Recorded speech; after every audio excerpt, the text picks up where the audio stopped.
হলে ফ্রি খাওয়ার জন্য এরা ছাত্রলীগের গুণগান গেয়েছে, সুবিধাভোগী আচরণে তারা চলে গেছে, এরাই শেখ মুজিবের বন্দনা করেছে, এরা হাসিনার বন্দনা করেছে।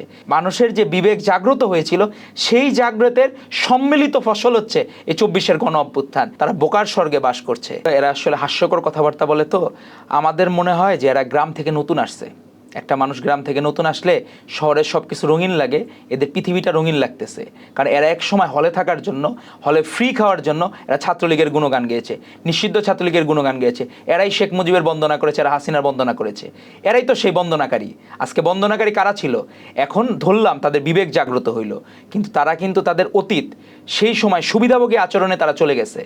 এখন কিন্তু তারা সেই মাঝে যে দেশপ্রেমিক আচরণ, একটা মানুষের যে দেশপ্রেমিক আচরণটা থাকে, কারণ আপনি দেখেন ওই আন্দোলন কি, আমরা ছাত্রদল থেকে শুরু করে সব সংগঠন করছে, বিএমপি করছে।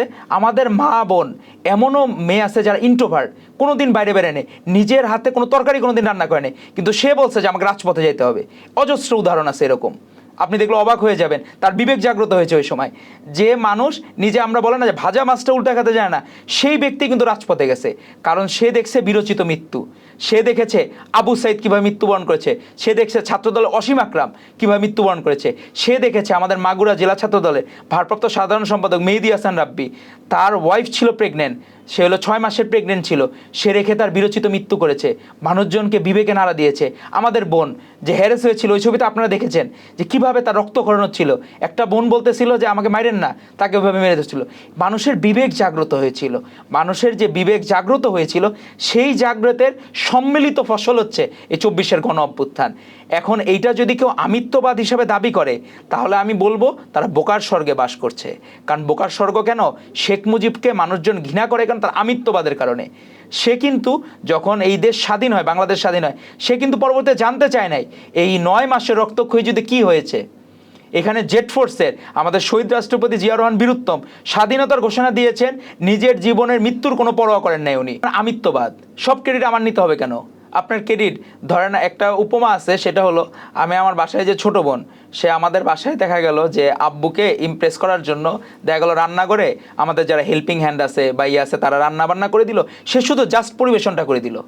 সে তখন আব্বুকে বলল, আব্বু আমি রান্না করে ফেলছি, রান্না কেমন হয়েছে? বললো হ্যাঁ মা খুব ভালো হয়েছে। কিন্তু বাবাও তো মুচকি মুচকি হেসে জানে যে রান্নাটা কে করে নিয়ে আসছে, রান্না করে খাবার কে ইয়া করেছে। সেখানে একটা রান্না করার জন্য সকল ধরনের উপকরণ লাগে, একজন ভালো রাঁধুনি লাগে। সেই জায়গায় একটা খাবার একদিনে হয় না। একটা গণ অভ্যুত্থান পৃথিবীর ইতিহাসে কোনো গণ অভ্যুত্থান এই 16-17 দিনে হয় না।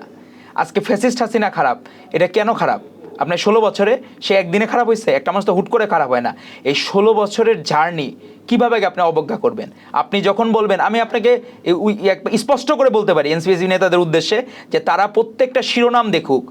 এই 11 জুলাই 2024 সালের যদি শিরোনাম দেখে, মুখোমুখি অবস্থানে ছাত্রলীগ বনাম ছাত্রদল, মুখোমুখি অবস্থানে শিরোনাম পত্রিকার, যে বৈষম্য বিরোধী আন্দোলনে ছাত্রদল সেদিন সমর্থন দিয়েছিল, সেদিন প্রেস ব্রিফিং করে সমর্থন দিয়েছিল যে বৈষম্য বিরোধী আন্দোলনে ছাত্রদল সর্বাত্মক সহযোগিতা করবে।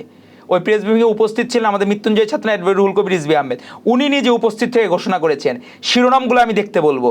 এখন মানুষজন কিন্তু, বাংলাদেশের মানুষ এত ভুলোমনা না, এরা কিন্তু অতীতে জানে কাদের বুকের তাজা রক্ত বিলিয়ে দিয়ে এতদিন ছিল। কেন? এই যে আপনি ধরেন এই বিষয়গুলা, আপনার যে এই বলিদান, আবু সাইদের ঘটনা, তার আগে আমাদের লোক মারা গেছে না? আমাদের হচ্ছে এই নুরুজ্জামান জনি খিলগা থানার 16টা বুলেট তার বুকে বিদ্ধ করা হয়েছে। তাকে শুধু বলছিল তুই হচ্ছে বলবি যে আমি ছাত্রদল খারাপ বা বিএমপি খারাপ, আমি আর ছাত্রদল করবে না। সে এক মুহূর্তের জন্য আপোষ করে নাই। সে বলছে আমি বন্দুকের গুলি নিব, কিন্তু আমি আমার আপোষহীন দেশনেত্রী বেগম খালেদা জিয়া এবং তারেক রহমানকে নিয়ে একটা মিথ্যা বানোয়াট কথা আমি বলতে পারবো না।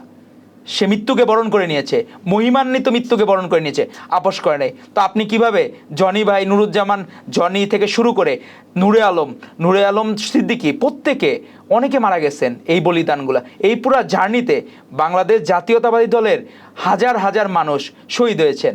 আমি নিজে পরীক্ষার হলে বসা, আমার নামে রাষ্ট্রদ্রোহী মামলা হয়েছে, আমি নিজে পরীক্ষার হলে বসা।